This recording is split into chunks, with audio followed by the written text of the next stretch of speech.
할렐루야. 이스라엘 왕들을 통하여서 우리의 인생을 살펴보는 인생평가 34번째입니다. 하나님 말씀 함께 대하게 되어서 진심으로 사랑하고 축복합니다. 성경 말씀 함께 봅니다. 열왕기하 9장 6절 예후가 일어나 집으로 들어가니 청년이 그의 머리에 기름을 부으며 그에게 이르되 이스라엘 하나님 여호와의 말씀이 내가 내게 기름을 부어 여호와의 백성 곧 이스라엘의 왕으로 삼노니 너는 내 주 아합의 집을 치라. 내가 나의 종 곧 선지자들의 피와 여호와의 종들의 피를 이세벨에게 갚아 주리라. 아멘. 오늘은 하나님의 복수라고 하는 주제로 말씀을 같이 나누도록 하겠습니다. 인생에서 좋은 만남 또 잘못된 만남 그 모든 과정에 우리 모두가 큰 영향을 받는 것을 알게 됩니다. 특별히 신앙의 길이 다르면 우리는 인생이 많이 고생을 하게 됩니다. 뜻하지 않은 영적인 싸움으로도 같이 하게 된다는 것이죠. 그래서 깨어있지 않으면 우리는 영적으로 시험에 쉽게 빠져들 수가 있고 하나님의 뜻을 알면서도 순종하기가 힘들 때가 있습니다. 길이 다를 때 그렇습니다. 그러나 같은 믿음의 동역자가 있을 때는 뜻을 알고 또 때로는 뜻을 모를지라도 다른 동역자들에 의해서 함께 믿음의 길을 갈 수가 있어요. 우리는 항상 주님을 깨끗한 마음으로 부르는 사람들, 겸손하고 온유하고 사랑하는 사람들로 함께 믿음의 길을 가는 것 얼마나 큰 축복인지 모릅니다. 나에게도 그런 친구가 있었으면 좋겠다 싶을 때 내가 먼저 그 사람을 향하여서 마음을 열고 기도하고 중보하고 함으로 그 문들이 열어지는 것입니다. 기다리고만 있어서는 좋은 친구가 될 수 없고 얻을 수가 없습니다. 나도 준비하고 섬겨야 서로 존경하고 서로 먼저 우애해야 좋은 믿음의 동역자들이 됩니다. 우리 교회에도 우리 성도들 함께 교제하면서 받기만 바라는 것이 아니라 말씀만 듣는 것이 아니라 한 번씩이라도 연락하고 감사함을 표현하고 서로 당신 때문에 행복합니다. 감사합니다. 라고 그렇게 표현할 줄 안다면 얼마나 큰 위로가 되고 은혜가 되는지 몰라요. 우리에게 남은 삶 그렇게 많지 않습니다. 뜨겁게 사랑하라 주님의 말씀이죠. 이제 하나님께서 오늘 엘리야 선지자를 통하여서 아합의 집에 심판을 선포한 것이 드디어 이 열왕기하 9장에서 성취가 됩니다. 오므리 왕조가 새롭게 문을 열고 아합 그리고 아하시야 요람 이 4대에 거쳐서 48년의 우상 숭배와 그 하나님의 사람들을 죽인 죄에 대한 심판을 하나님이 하십니다. 우리가 생각할 때 48년 긴 시간입니다. 반백년이죠. 그런데 이렇게 악한 자의 심판이 왜 그렇게 더딜까라고 생각할지 모르지만 하나님은 하나님의 시간에 하나님의 방법으로 공의를 행하십니다. 그래서 우리는 그 하나님의 선하심을 따라가면서 순종하고 인내하고 주님의 의로우심을 끝까지 믿어야 되는 것이죠. 이제 엘리야 선지자의 그 예언을 뒤이은 이 엘리사 선지자가 자기 선지 생도 중에 한 사람을 지금 이제 전쟁 중에 있는 예후 장군에게 보냅니다. 예후 장군이 다른 이스라엘의 장군들과 함께 회의를 하고 있는 중에 이 선지 생도가 가게 됩니다. 그리고 예후 장군에게 당신에게 할 말이 있습니다 라고 그렇게 메시지를 전하게 돼요. 그리고 예후를 불러서 그를 기름 부어 이스라엘의 왕으로 삼습니다. 6절 예후가 일어나 집으로 들어가니 청년이 그의 머리에 기름을 부으며 그에게 이르되 이스라엘 하나님 여호와의 말씀이 내가 네게 기름을 부어 여호와의 백성 곧 이스라엘의 왕으로 삼노니 하나님께서 이 예후 장군을 하나님이 기름 부어서 왕으로 세운다라고 그렇게 했습니다. 그래서 장군이 이 예후가 왕이 된 사명이 분명합니다. 하나님이 우리에게 각 처소에 주신 이유는 분명해요. 장남은 장남대로 또 막내는 막내대로 또 남편은 남편대로 또 아내는 아내대로 각각 교회의 직분도, 사회에서 우리에게 직분들을 주실 때는 하나님이 분명한 목적이 있기 때문에 그렇습니다. 참새 한 마리도 주님의 허락 없이는 떨어지지 않습니다. 그래서 예후가 왕이 된 목적은 7절, 너는 내 주 아합의 집을 치라. 내가 나의 종 곧 선지자들의 피와 여호와의 종들의 피를 이세벨에게 갚아주리라. 하나님의 심판의 칼입니다. 아합의 온 집이 멸망하리니 이스라엘 중에 매인자나 노인자나 아합에게 속한 모든 남자는 내가 다 멸절하되, 하나님이 하시는데 예후의 손을 통하여서 하신다라고 하는 것이죠. 세상의 일들은 하나님이 하나님의 사람들을 통하여서 행하십니다. 사단도 그의 말을 듣는 자들을, 그 추종자들을 통하여서 악한 일들을 하게 됩니다. 내가 어떤 영에 붙들려 사느냐에 따라서 우리는 의로운 자가 되고 악한 자가 되게 됩니다.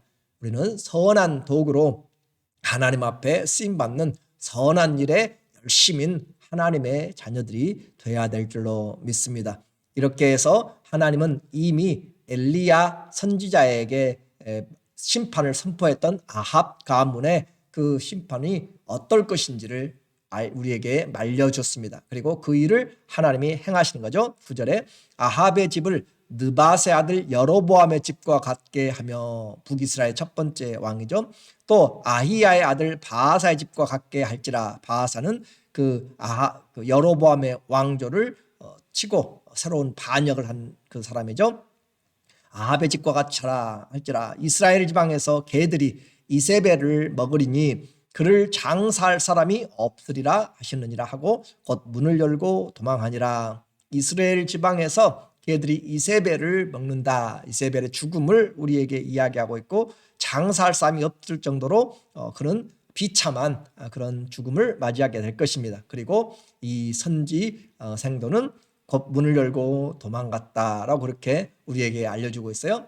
이 본문의 내용에서 보면 아합의 집을 느밧의 아들 여로보암의 집, 또 아히야의 아들 바하사의 집과 같이 한다는 것은, 이것은 반역을 일어났던 것을 이야기를 하고 있습니다. 그러니까 왕조가 바뀔 때는 피비린내 나는 그런 살육이 일어나는 것처럼, 이제 새로운 예후의 왕조가, 예후가 그의 그 나라를, 시대를 열면서 아합의 왕조, 오므리의 왕조를 완전히 대신하여 들어설 것이기 때문에 얼마나 큰 심판이 하나님이 또 특별히 하시겠는가. 그리고 이들은 바알을 섬기는 숭배자의 배우자인 이세벨까지 하나님께서 장사할 그 남아있는 몸이 없을 정도로 저주스러운 종말을 지금 당하게 될 것을 예언하셨고, 그리고 이것을 이루실 것입니다. 동료 장군들은 갑자기 한 청년이 와서, 소년이 와서 이 예후를 불러가고, 그리고 예후가 돌아왔을 때 의아해합니다. 도대체 무슨 일로 그가 왔습니까? 라고 물어보고, 예후는 그가 나를 이스라엘의 왕으로 기름 부었다라고 하는 말을 듣고 그 장군들 모두가 다 예후를 왕으로 선포하고 반역에 참여하게 됩니다. 13절, 무리가 각각 자기의 옷을 급히 가져다가 섬돌 위 곧 예후의 밑에 깔고 나팔을 불며 이르되 예후는 왕이라 하니라. 나팔을 불며 이르되 예후는 왕이라. 예후가 이제 반란의 그 중점이 되었고, 그가 이제 자기의 휘하 장군들과 군사들을 이끌고 이스라엘에서 지금 치료를 받고 있는 요람을 치려고 이제 출격을 하기 시작합니다. 이미 지금 아람과의 전투 중인데, 그 전투에서 이 아람 수리아에게 이스라엘 왕 요람은 상처를 입고 지금 이스라엘로 물러가서 지금 쉬고 있는 것이에요. 치료를 지금 받고 있는 것인데, 지금 그곳으로 군사를 지금 몰고 예후가 그의 장군들과 함께 지금 이 왕을 토벌하러 반역을 하러 가고 있습니다. 그리고 그를 맞으러 나와서 함께 싸우는 이 요람의 군대에는 바로 남쪽에서 올라온 아하시아라고 하는 왕도 함께 전쟁에 참여해서 있는데, 그 두 왕들 다 죽임을 당하게 돼요. 24절, 예후가 힘을 다하여 활을 당겨 요람의 두 팔 사이를 쏘니 화살이 그의 염통을 꿰뚫고 나오매 그가 병거 가운데 엎드러진지라. 얼마나 예후 장군이 화살을 세게 쏘았는지 염통을 심장을 뚫고 나와버렸다 할 정도로 그렇게 하나님의 심판의 강함을 우리에게 말해주고 있고, 유다 왕, 이 유다 왕 아하시아가 이를 보고 정원의 정자길로 도망하니 예후가 그 뒤를 쫓아가며 이르되 그도 병거 가운데서 죽이라 하매 이블로암 가까운 구루 비탈에서 치니 그가 무깃도까지 도망하여 거기서 죽은지라. 이렇게 해서 나쁜 그 결혼 연혼을 하고 그렇게 또 나쁜 일에 동참하다가 그는 1년 만에 죽임을, 왕위 1년 만에 죽임을 그렇게 당하게 되었습니다. 인생 내일 일을 몰라요. 예후는 두 왕을 그렇게 죽이고 이제 아합의 아내이자 바알 숭배의 그 주동자였던 이세벨을 치러 가고 있습니다. 32절에 예후가 얼굴을 들어 창을 향하고 이르되, 지금 이제 그 이세벨이 성 안에 있고 예후는 지금 이제 성으로 들어가고 있는 것이에요. 창을 향하여 이르되 내 편이 될 자가 누구냐 하니 두어 내시가 예후를 내다보는지라. 이르되 그녀를 내려 던지라 하니 내려 던짐에 그녀의 피가 담과 말에게 튀더라. 예후가 그녀의 시체를 밟으니라. 그렇게 해서 이 이세벨의 정말이 오늘 우리에게 보여주고 있습니다. 하루에 이 아합과 그의 아내 이세벨이 다 죽임을 당하게 되었습니다. 인생 정말 그녀의 시체는 엘리야의 말처럼 비참하게 버려진 바가 되었습니다. 36절 돌아와서 전하니 그 이제 이세벨을 장사해 주라라고 그렇게 명령을 내렸는데 가서 보니까 없어요. 돌아와서 전하니 예후가 이르되 이는 여호와께서 그 종 디셉 사람 엘리야를 통하여 말씀하신 바라. 이르시기를 이스라엘 토지에서 개들이 이세벨의 살을 먹을지라. 그 시체가 이스라엘 토지에서 거름같이 밭에 있으리니 이것이 이세벨이라고 가르쳐 말하지 못하게 되리라 하였느니라. 이세벨의 정체를 신원을 확인할 수도 없을 정도로 다 그렇게 무너져버린 그런 몸을 이야기를 하고 있습니다. 심판이죠. 하나님의 엄중한 심판입니다. 예언의 성취입니다. 우리는 오늘 인생의 순간을 보고 있습니다. 세계 강대국의 그런 침공도 준비하지 않으면 견디지 못합니다. 그런데 하나님의 진노의 심판을 누가 막을 수가 있겠습니까? 우리에게 시간을 준 것은 지금 내가 잘해서가 아니라 하나님의 은혜의 시간입니다. 그리고 남은 때를 주님의 뜻을 위해서 살라고 하는 것이지 나를 위해서 살라는 것이 아니라 살아도 주를 위하여 살고 죽어도 주를 위하여서 사는데, 그것은 그 주님을 위해서 산다는 것은 말씀드린 것처럼 모든 일을 사랑으로 행하게 하는 것이고 섬기는 일을 하도록 하는 것이죠. 이렇게 해서 남은 일을 주님의 뜻을 행하다가 부르심을 입는 것보다 더 큰 복이 없습니다. 지금 내가 얼마나 무엇을 더 붙잡겠어요. 그래서 하나님은 우리에게 심은 대로 거두는 것을 성경의 역사들을 통해서, 특별히 왕들을 통해서 반복하고 그렇게 해 나가십니다. 들을 귀 있는 자는 들으라 라고 그렇게 말씀하면서도 나는 오늘도 내 마음대로 살려고 생각한다면 우리는 잘못된 신앙을 가지고 있는 것이죠. 비록 세상에서 악을 행하고 죽을 때도 아주 떵떵거리면서 아주 아프지도 않고 그렇게 호화로운 장례식까지 하는 사람도 있습니다. 그러나 그런 것에 대해서 속으면 안 되는 것이에요. 하나님은 사람이 죽는 것으로만 끝나지 않고 그 후에 심판이 있다고 성경 전체에서 반복해서 우리에게 말하고 있습니다. 죽은 후에 영혼까지 멸하는 그 하나님을 두려워하라 라고 그렇게 말씀하는 것이죠. 오늘도 우리의 이 말씀 안에서 인생을 유명을 달리하는 사람들을 보면서 인생 평가를 다시 하기를 원합니다. 북이스라엘의 왕입니다. 요람 왕이 12년을, 아합의 아들이에요. 12년을 통치하다가 그에 대한 평가는 악하다라고 그렇게 이야기를 했습니다. 또 아하시아가 남쪽 왕인데 그가 1년을 통치하고 잘못된 결혼, 그리고 그 잘못된 장소에 가서 돕다가 그도 죽임을 당하게 되었고, 그 역시 우상 숭배를 함으로써 악하다라고 하는 평가를 우리가 함께 보았습니다. 그리고 이세벨입니다. 이세벨은 그의 인생에서 아합의 왕비로 22년을 있었고, 그리고 그의 아들 아하시아와 요람에 거쳐서 태후의 자리에서 또 14년을 있어서 극악 한 36년의 삶을 정말 호화롭게 왕비로 태후로 살았지만 하나님 앞에서 극악한 사람이었습니다.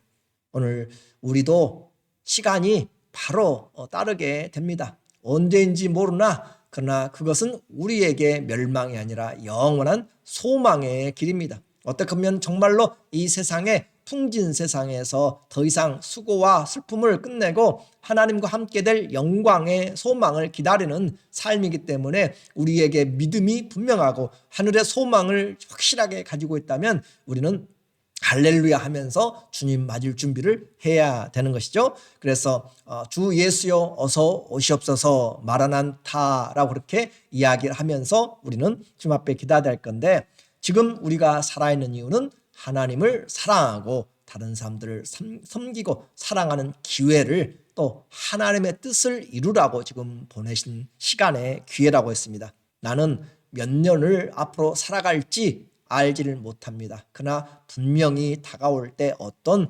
평가를 하나님이 하실 것인가, 그것이 중요합니다. 분열 왕국 르호보암으로부터 시작해서 6대 왕 아하시아의 1년 악이었습니다. 그리고 오늘 우리에게 기억할 것은 인생은 내가 평가하는 것이 아니라 인생의 주시고 또 우리의 구속자가 되시고 심판주가 되신 하나님이 예수 그리스도 안에서 심판하신다라고 하는 것이죠. 그래서 우리는 선한 일을 행하는 자가 되어야 되겠고, 그렇게 선한 일을 행하는 자 끝까지 어려움 당해도 믿음을 지켜나갑니다. 악한 일을 행하는 자 나중에는 그 하나님의 말씀대로 들어오지 않습니다.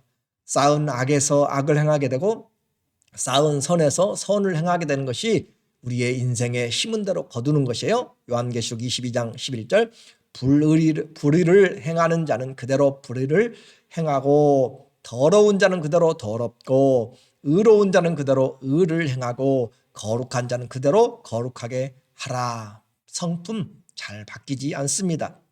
보라, 예수님이 내가 속히 오리니 내가 줄 상이 내게 있어 각 사람에게 그가 행한 대로 갚아 주리라. 심판에 오시는 주님, 만왕의 왕, 만주의 주로 오시는 그 주님께서 내가 줄 상이 있어서 각 사람의 행한 대로 갚아 주리라 라고 말씀합니다. 선한 일에 열심을 품고 살아가기를 원합니다. 우리는 하나님의 소명, 하나님을 영화롭게 하고 그분의 말씀을 지키는 것, 주님을 경배하고 경외하고 그분의 말씀을 지키는 것이 인생의 본분인 사명을 받았습니다. 그 사명을 받은 자는 어떻게 해요? 하나님 앞에 열정을 가지고 끝까지 힘들고 어려워도 뜨겁게 사랑하면서 또 하나님 앞에 근신하여 기도하면서 주님, 내게 주신 오늘도 감사하게 하시고 내게 주신 사람들을 사랑하고 축복하게 하시고 내게 주어진 일을 주님 성실하게 하여 주시고 하나님의 뜻이 이루어지는 순간들 되도록, 삶이 되도록 주님 도와주세요. 아침부터 저녁까지 주님 나와 동행하여 주세요. 언제 설지 모르지만 주님과 함께 하게 되면 우리의 삶은 안전하고 가장 축복이 됩니다. 하나님이 복수를 하시면 견딜 자가 없습니다. 오늘 그 주님의 복수가 아니라 우리에게 찾아오는 놀라운 은혜와 축복의 하나님의 일하심이 되기를 예수님의 이름으로 간절히 축원합니다. 아멘. 기도하겠습니다. 하나님 아버지, 감사합니다. 오늘도 우리 인생을 향하신 하나님의 말씀의 경영을 봅니다. 모든 성경은 교훈과 감동으로 하나님의 성령으로 말미암아 우리를 양육하시기 위하여서 또 우리에게 장래 소망을 주시기 위하여서 우리를 인도하시는 것을 봅니다.